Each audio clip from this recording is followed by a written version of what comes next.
You're listening to Royal Harbour Live. This is Ramsgate Royal Harbour. And this is the story of the little ships.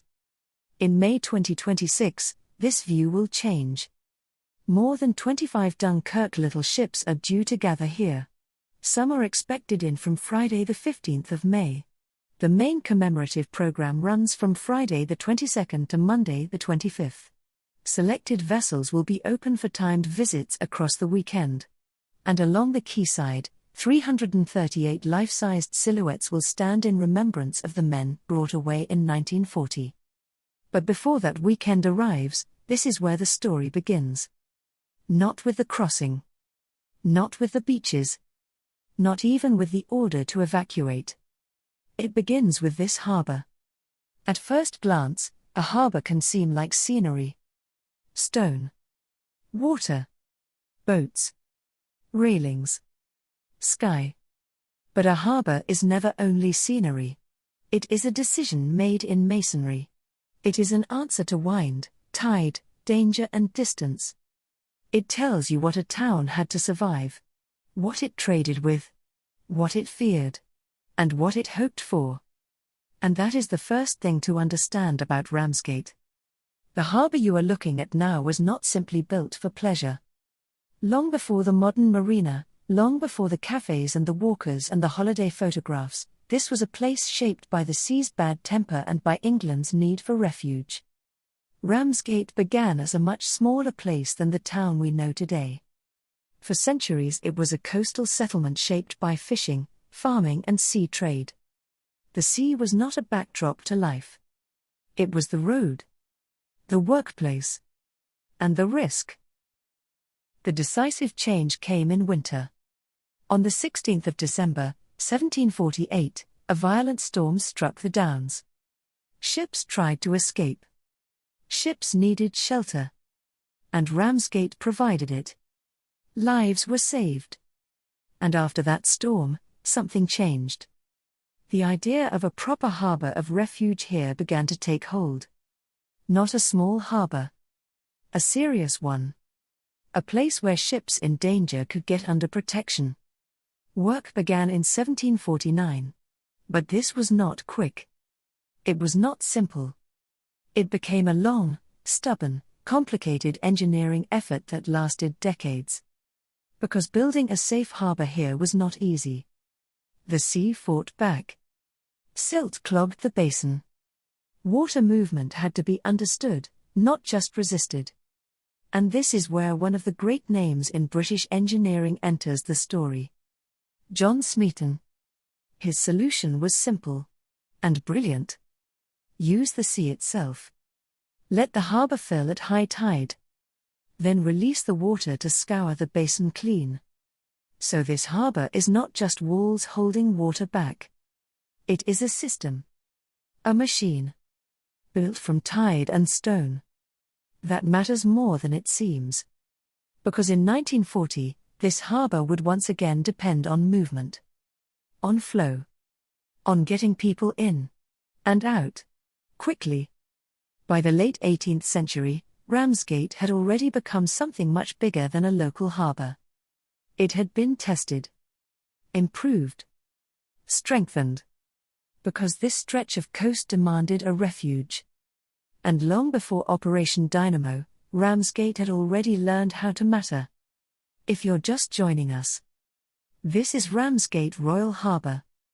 And you're listening to the story of the little ships. The civilian vessels that helped rescue over 338,000 Allied servicemen in 1940. War would come back to this harbour. In the First World War, Ramsgate became a base for naval patrols and minesweepers. By the time the Second World War began, it was already a known strategic harbour. Not a backup. Not an afterthought. A working asset. At the start of the Second World War, the harbour was closed. It became part of Britain's defensive system. Mines. Patrol boats. Control operations. This was no longer a peaceful harbour. It was preparing for war. And then came May 1940. Germany's advance was fast. Relentless. Unexpected. Allied forces were cut off. Ports fell one by one. Boulogne, Calais, gone, leaving Dunkirk as the last escape point. This was the moment everything changed. Operation Dynamo began. Not as a perfect plan, but as an emergency response to disaster. The beaches at Dunkirk were shallow. Large ships could not get close. Men were stranded, exposed, waiting. And this is where the small boats became essential. The little ships, fishing boats, pleasure craft, civilian vessels. They could reach where larger ships could not. But the truth matters here.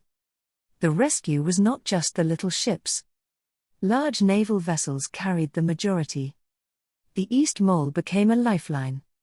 Everything worked together.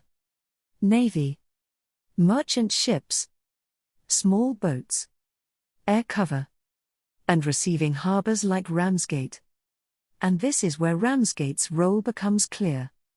Not the biggest ships, not the most famous ships, but the right ships, and the organisation to support them. 42,000 men were landed at Ramsgate. 42,000. Men arriving exhausted, wet, cold, disoriented. And the town responding. With food, with clothing, with help, with humanity.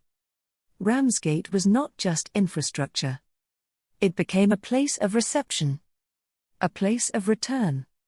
And at the beginning of Operation Dynamo, no one knew how it would end. Churchill feared perhaps only tens of thousands might be saved. The first day rescued only around 8,000. It did not look like success. It looked uncertain, fragile, at risk of failure. But history had other plans. Look at the harbour now. Calm, quiet, almost still. But once you know this story, you see it differently.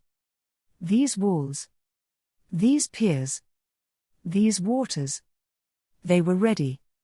Not by chance, but because they had been built, tested, and used for generations. If you're just joining us, this is Royal Harbour Live. And you are listening to the story of the little ships. You have been listening to part 1. When the little ships return here in May 2026, you are not just watching boats. You are watching history return to the harbour that helped bring them home. The boats are expected from the 15th of May. The main commemorative days run from the 22nd to the 25th. And the 338 silhouettes will stand here through to the 28th of June. Stay with Royal Harbour Live. Because up next, the story continues. Operation Dynamo begins. You are listening to Royal Harbour Live. This is Ramsgate Royal Harbour. And this is part 2 of our little ship's story. Operation Dynamo begins. By the end of May 1940, the situation in France had become desperate. The British Expeditionary Force, along with French and Belgian troops, had been forced back towards the coast. The roads were crowded. Communications were strained. Ports were falling. And the army was running out of space. Dunkirk became the last major route out. Not because it was safe. Not because it was ideal. But because it was still possible. Across the Channel, at Dover, planning had already begun. Vice Admiral Bertram Ramsay and his team understood that if the army was to be saved, it would have to be brought home by sea. The operation was given a code name. Operation Dynamo. It was not a perfect plan. It could not be. There was no time for perfection. It was an emergency answer to a collapsing battlefield. On the 26th of May, 1940, the order was given. The evacuation began. At first, expectations were low. Very low. There were fears that only tens of thousands might be brought home. Perhaps 20,000. Perhaps 30,000. Possibly 45,000 if everything went better than expected. Nobody knew that the final number would become 338,226 Allied servicemen. Nobody standing in Ramsgate, looking out across this water, could have known that. Nobody at Dover could have known it. Nobody waiting on the beaches at Dunkirk could have known it. At the beginning, there was only urgency and uncertainty. The first day was slow. Around 8,000 men were brought off. That may sound like a large number now. But against the scale of the army waiting on the coast, it was frighteningly small. The beaches were exposed. The harbour at Dunkirk had been damaged. The skies were dangerous. And the sea itself created a problem. Large ships could not simply come close to the beach and collect men. The water was too shallow. At low tide, the distance was even worse. Men had to wait. They had to form lines. They had to wade out. They had to climb aboard whatever could reach them. This is where the small boats became essential. Not because they could do everything. They could not. But because they could do something the larger ships could not do. They could get closer. They could move between beach and larger vessel. They could ferry men through shallow water. They could create a link. A fragile link. But a vital one. And that is where Ramsgate comes into the story again. Because Ramsgate's role was not simply to watch events unfold across the channel. Ramsgate became part of the machinery of rescue. Nearly 2,000 officers and men were brought into Ramsgate from other ports. The harbour was prepared for the small boat work that Operation Dynamo demanded. Heavier craft operated from other ports too. Dover, Folkestone, Margate.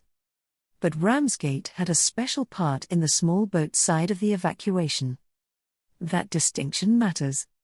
Because history is stronger when it is honest. Ramsgate did not carry the whole rescue alone. The little ships did not carry the whole rescue alone. But without places like Ramsgate, and without the small craft that could work in shallow water, the rescue would have been far more difficult. The story is not smaller because of that. It is bigger. Because it was not one harbour. Or one type of ship. Or one group of men. It was a layered effort. Naval ships. Merchant vessels. Small civilian boats. Harbour workers. Sailors. Soldiers. Airmen. And towns like Ramsgate, suddenly pulled into one of the most urgent operations of the war. If you are just joining us, you are watching Ramsgate Royal Harbour. And you are listening to the story of the little ships. The harbour in front of you was one of the vital lifelines in the rescue from Dunkirk. Across the channel, the men waiting at Dunkirk were not waiting in comfort. They were exhausted. Many had been retreating for days. Some had little food. Some had little sleep. They were under threat from the air. They could hear explosions. They could see smoke. And they were looking towards the sea. The sea meant danger. But it also meant home. Imagine that. Behind you, the enemy advancing. Above you, aircraft. Around you, thousands of men. Ahead of you, water. And somewhere beyond that water, Britain. For many men, the journey home began with waiting. Waiting in line. Waiting for orders. Waiting for a ship. Waiting for darkness. Waiting for the next attack. The evacuation did not happen in one clean movement. It came in waves. Attempts. Failures. Adjustments. More ships. More boats. More urgency.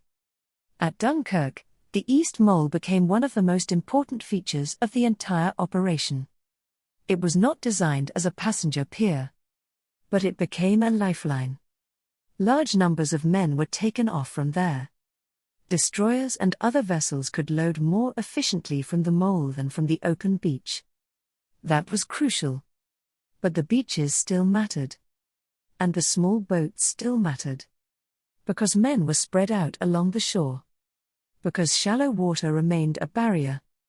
Because every possible route had to be used. Operation Dynamo was not neat. It was improvised. It was pressured. It was dangerous. And it was constantly changing. The little ships became part of that changing answer. Some were pleasure craft. Some were fishing vessels. Some were motor boats. Some were lifeboats. Some had civilian owners involved. Others were taken over and crewed by naval personnel. They were different sizes, different shapes, different levels of seaworthiness. But together, they became part of the story. And this is where the phrase little ships becomes so powerful. Because it sounds almost gentle. Almost innocent. But what they were asked to do was anything but gentle. They crossed dangerous water. They worked under threat. They carried men who had been pushed to the edge of defeat. Some made repeated trips. Some were damaged. Some were lost. Some returned with men packed wherever they could fit. On decks. In cabins. In every available space. And when those men came back across the channel, places like Ramsgate had to receive them. Look again at the harbour. Imagine it not as it is now. Not calm. Not quiet. But busy. Urgent. Crowded. Boats arriving. Men coming ashore. People moving quickly. Orders being shouted. Volunteers helping.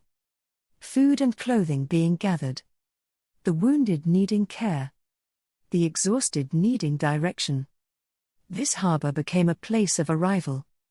A place where men who had expected capture, or worse, found themselves back on English soil. 42,000 men landed at Ramsgate during Operation Dynamo. 42,000. That number is almost too large to picture. So picture one man instead. Wet through. Cold. Hungry. Still trying to understand how he had made it back. Then picture another. And another. And another. Until the harbour becomes a river of returning men. Ramsgate did not just receive soldiers. It received shock. Relief. Fear. Exhaustion. And survival. This is the human part of the story. Not just ships. Not just numbers. People. The men on the beaches were people. The crews on the boats were people. The harbour workers were people. The townspeople helping with food and clothing were people. And that is why this story still matters. If you are watching from somewhere far away, this view may look peaceful.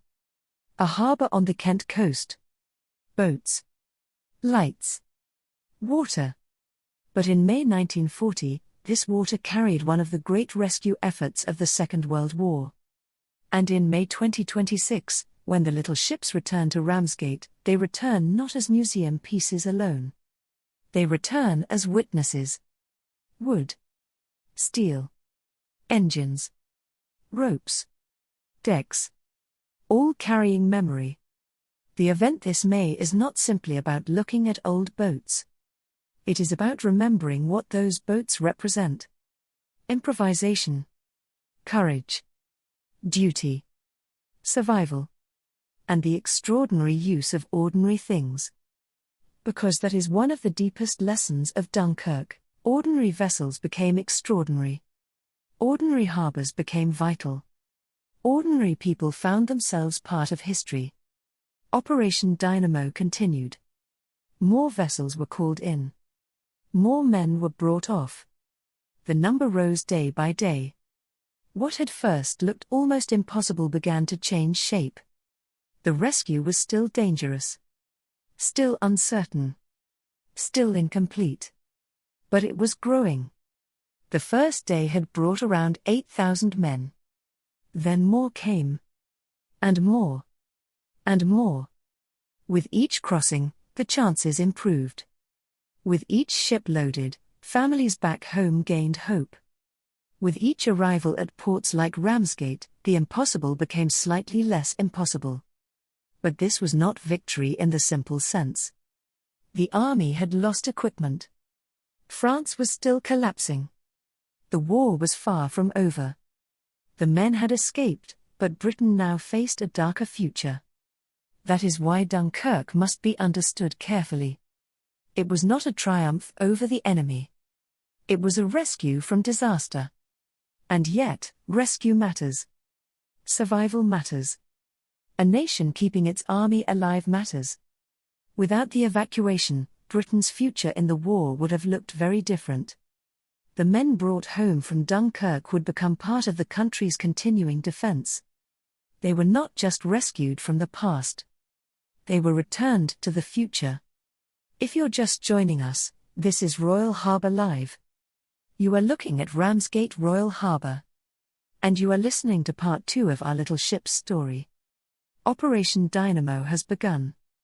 The beaches are full. The small boats are needed. And Ramsgate is becoming one of the receiving harbours for the men brought back across the channel. There is a temptation, when telling this story, to rush straight to the famous image. The small boats. The heroic crossing. The miracle. But the truth is more powerful when we slow it down.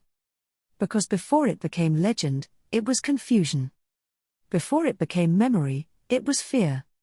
Before it became a symbol of British resilience, it was a desperate operation with no guarantee of success. That is what makes it powerful. Not that success was certain, but that it was not.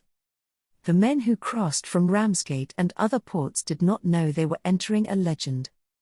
The men waiting at Dunkirk did not know they were part of a story that would still be told more than 80 years later. They were simply trying to survive the next hour.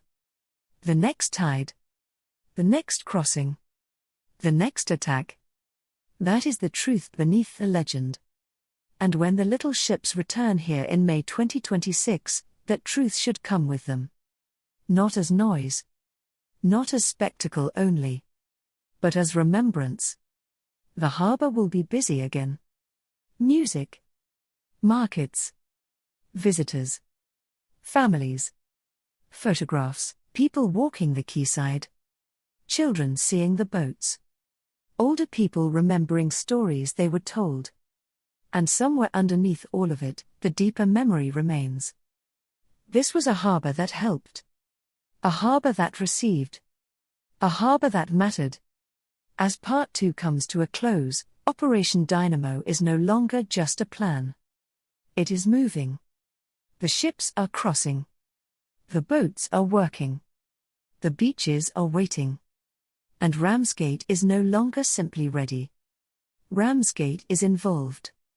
In the next part of our story, we move closer to the little ships themselves. The vessels. The crews. The risks. The crossings. And the extraordinary effort that turned small boats into lasting symbols of courage. You have been listening to Royal Harbour Live. This is Ramsgate Royal Harbour. And this has been part 2 of our little ship's story. Stay with us. Because next, the little ships take center stage. You are listening to Royal Harbour Live. This is Ramsgate Royal Harbour. And this is part 3 of our little ship's story. The little ships take center stage. By now, Operation Dynamo was moving. The order had been given. The evacuation from Dunkirk had begun. Across the channel, men were waiting on beaches, on roads, near the harbour, and around the town. Behind them was the advancing German army. Above them was danger from the air. Ahead of them was the sea.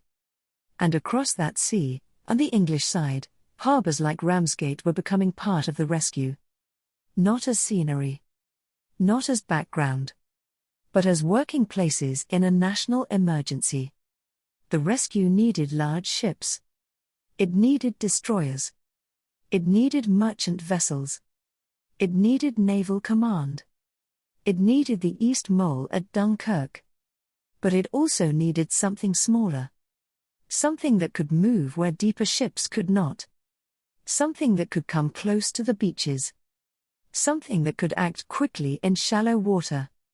It needed small boats. That is where the little ships entered the story. The name sounds gentle, almost affectionate.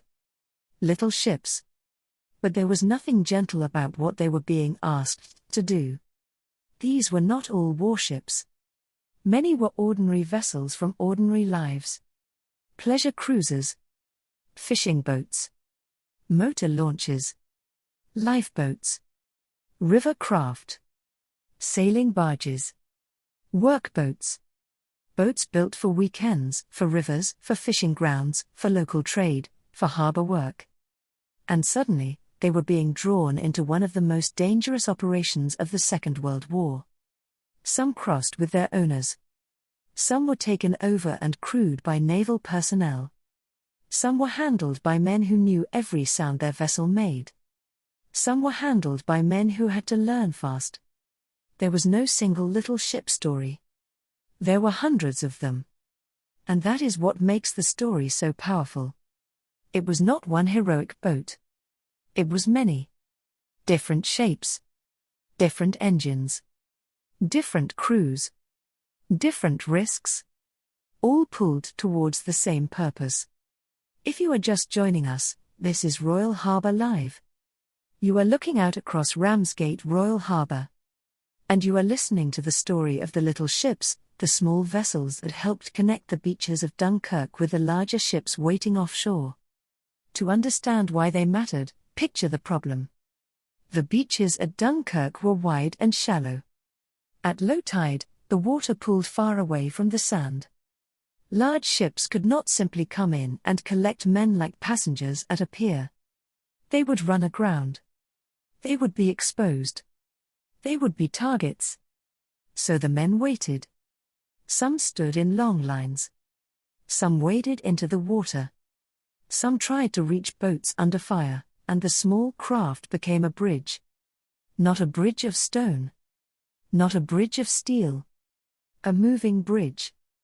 A bridge made of hulls, engines, oars, ropes, courage, and timing. The little ships could move closer to the beach. They could take men off in smaller groups.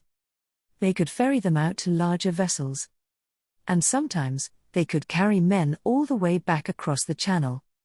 That does not mean they did everything. They did not. The rescue depended heavily on larger naval and merchant vessels. The East Mole carried a huge part of the evacuation. But without the smaller boats, the shallow beaches would have been even more difficult. The little ships filled the gap. And sometimes, history turns on gaps. The gap between the beach and the ship. The gap between defeat and survival. The gap between being trapped and being brought home. That was the space the little ships entered. Imagine one of those vessels leaving the English coast. Perhaps from a harbour like this. Perhaps from another port. The crew knows the sea. But this is not an ordinary crossing. There is no pleasure in it. No holiday purpose. No calm destination. They are heading towards smoke. Towards noise. Towards a coastline under attack. The channel itself is not a small thing. Even in good weather, it demands respect. In wartime, it became something harsher. There were mines. There was aircraft attack. There was shellfire near the beaches. There was confusion. There was fatigue. There was the constant fear that a small vessel might not return. And yet they went. That is the heart of the little ship's story. Not that they were large. Not that they were powerful. But that they went. There is a kind of courage that looks grand from a distance. Flags. Uniforms. Ceremony. Music. But there is another kind of courage that looks like a small boat pointing its bow towards danger. That is what we are remembering. Across the water at Dunkirk, the men waiting to be rescued would have seen all kinds of vessels approaching. Some large. Some small. Some official-looking. Some almost unbelievable in that setting. Imagine standing on the beach. You are tired. You have been retreating. You do not know if the next attack is coming. You look out and see boats approaching. Not enough. Never enough. But something. Something moving towards you instead of away. For a man on that beach, a small boat did not look small. It looked like a chance. One trip. One place aboard. One more step towards home. The work was repetitive. Dangerous. Physically exhausting. Load men. Move out. Transfer them. Return. Load again. Move again. Return again. Some boats became overloaded. Some were damaged. Some had engines fail. Some had to be abandoned. Some were lost. But the work continued. And here is something important. The story of the little ships is not just a story of vessels. It is a story of usefulness. A boat that had been used for leisure became useful. A harbour that had been built over centuries became useful. Local knowledge became useful. Seamanship became useful. Calm judgment became useful. In a crisis, usefulness becomes heroic. If you are watching the harbour now, you may see yachts, fishing boats, workboats, and marina lights. Most days, they are part of ordinary coastal life. But the story of Dunkirk asks us to imagine ordinary coastal life being suddenly called into something extraordinary. That is why this story still grips people. Because it suggests that history is not only made by governments and generals. Sometimes history reaches into ordinary places. A harbour. A boatyard. A marina. A fishing community. A riverside mooring. And it says, you are needed. Ramsgate understood that. This harbour had already known storms. It had known military movement. It had known naval work. It had known the practical demands of the sea. So when the evacuation demanded small boats and organization, Ramsgate was not starting from nothing. It had the shape of a place that could respond. And the response mattered. 42,000 men landed here at Ramsgate during Operation Dynamo. Think of the harbour receiving them. Not one dramatic arrival. But wave after wave. Men coming ashore. Some silent. Some dazed. Some relieved. Some injured. Some barely able to take in what had happened. Behind each number was a face. Behind each face, a life. A family. A fear. A future that might have ended on a beach in France. The little ships helped bring those futures back within reach. If you're just joining us, this is Royal Harbour Live in Ramsgate. You are listening to part 3 of our little ship's story. We have reached the moment where ordinary vessels become part of an extraordinary rescue. There is a phrase people often use about Dunkirk. The miracle of Dunkirk. It is understandable. The final number rescued was far beyond early expectations. But when we use the word miracle, we should be careful not to make the human effort disappear. Because men planned this. Men sailed this. Men loaded the vessels. Men repaired engines. Men signaled. Men waited. Men returned. Women and civilians helped receive, feed, clothe, and care for those who came back. If it was a miracle, it was a miracle made of work. And the little ships were part of that work. Day after day, the evacuation grew. More ships. More small boats. More crossings. More men lifted from danger. The operation did not become safe. It became possible. That is the difference. And sometimes possible is enough. At Dunkirk, the small boats were used to move men from the beaches to larger ships offshore. Some made direct crossings. Others worked as ferries between sand and ship. Some were used again and again until they could do no more. They were small enough to reach places others could not. But being small also made them vulnerable. A small boat under aircraft attack has little protection. A small boat in rough water has overwhelming engines, aircraft, shells, shouted orders, water against hulls, men calling out, metal striking wood. The confusion of many vessels trying to do urgent work in dangerous conditions. And still, through that confusion, the evacuation continued. Change. More than 25 Dunkirk little ships are due to gather here. Change. More than 25 Dunkirk little ships are due to gather here. Some are expected in from Friday the 15th of May. The main commemorative program runs from Friday the 22nd to Monday the 25th. Selected vessels will be open for timed visits across the weekend. And along the quayside, 338 life-sized silhouettes will stand in remembrance of the men brought away in 1940. But before that weekend arrives, this is where the story begins. Not with the crossing. Not with the beaches. Not even with the order to evacuate. It begins with this harbour. At first glance, a harbour can seem like scenery. Stone. Water. Boats. Railings. Sky. But a harbour is never only scenery. It is a decision made in masonry. It is an answer to wind, tide, danger and distance. It tells you what a town had to survive.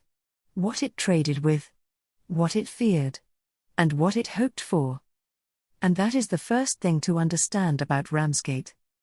The harbour you are looking at now was not simply built for pleasure. Long before the modern marina, long before the cafes and the walkers and the holiday photographs, this was a place shaped by the sea's bad temper and by England's need for refuge. Ramsgate began as a much smaller place than the town we know today. For centuries it was a coastal settlement shaped by fishing, farming and sea trade. The sea was not a backdrop to life. It was the road, the workplace, and the risk.